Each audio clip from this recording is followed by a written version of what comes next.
Are you currently at the point in life where you have to choose the path to take, but you feel that there's just too many different options to choose from, and you don't currently have any interests or skills to guide your decision?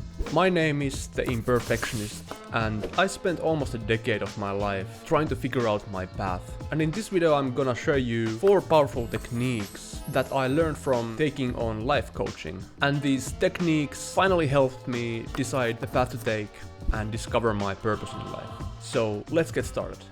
Now, the first problem that keeps us from making the decision is information overload. So the solution is to eliminate all the different variables that don't really matter and really focus on the goal. And for discovering your path, what really matters is doing something that you really love. Now, you may earn a high income and do something that gets you lots of approval, but in the end, if you don't love what you do, you end up living a miserable life. But here's the other thing. Doing what you love with your life actually gives you an unfair advantage. It allows you to keep grinding for long periods of time, and as a result become really good, which in itself will grant you the high income that you want to have, no matter what you do. So the question is how to discover what you love. Well, life coaches teach you 3 important questions you can ask yourself to discover this. And the first question is, what would you do if you had all the money in the world? If you had all of it, you couldn't get any more, what would you do?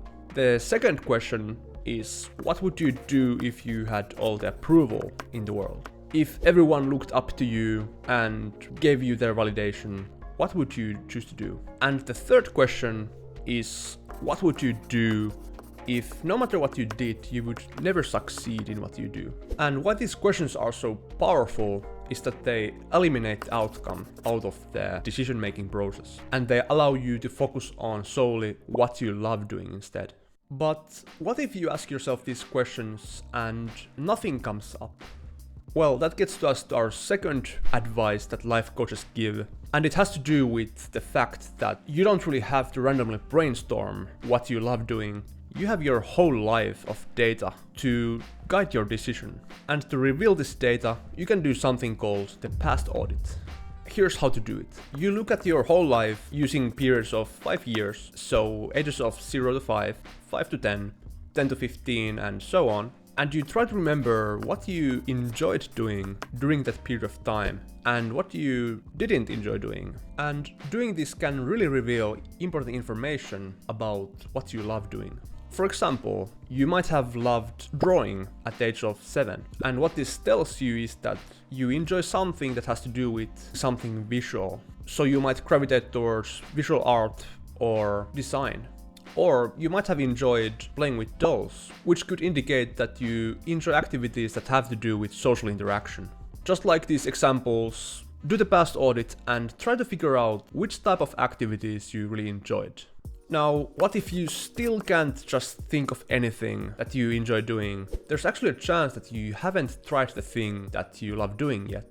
And if that's the case, our third advice from life coaches is simple. Try out new things that you haven't tried before and gather more experience about what you potentially love doing. But how long should you try a thing out before knowing whether you like it or not?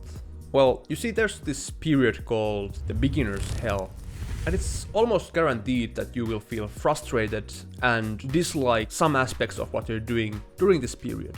And it doesn't mean that the thing isn't your passion, it's just something that comes with the beginner stage of having to learn all the basics. Now, usually that period lasts around 100 hours maximum, 100 hours of deliberate practice. If you have spent 100 hours doing something and you still don't feel like it's your thing, that might be an indication that it's not for you.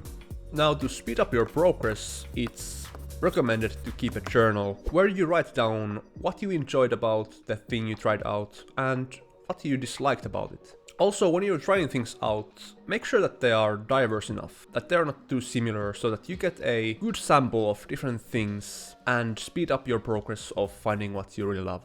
Now, the fourth and final advice I'm going to share has to do with when you actually find something that you enjoy, even a little bit. If you find yourself in that flow state where time just flies and it feels effortless to you, go all in as soon as you discover something like this. And one reason for this is the beginner's hell that I discussed earlier, that no matter how much you enjoy an activity, there's always going to be aspects about it when you're not enjoying that activity. No matter how much you enjoy doing something, there's always this period in the start where there's lots of friction, lots of effort, and that alone might make you feel like you don't enjoy doing it.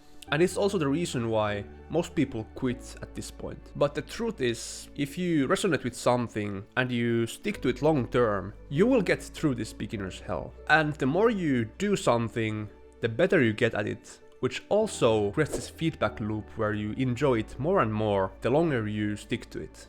And this gets us to our final wisdom, which is that the more you do something, the more time you spend committing to it, the more you enjoy it. And real passion is actually created through commitment and investment. It's not something that you can just discover, it's something that you create through commitment.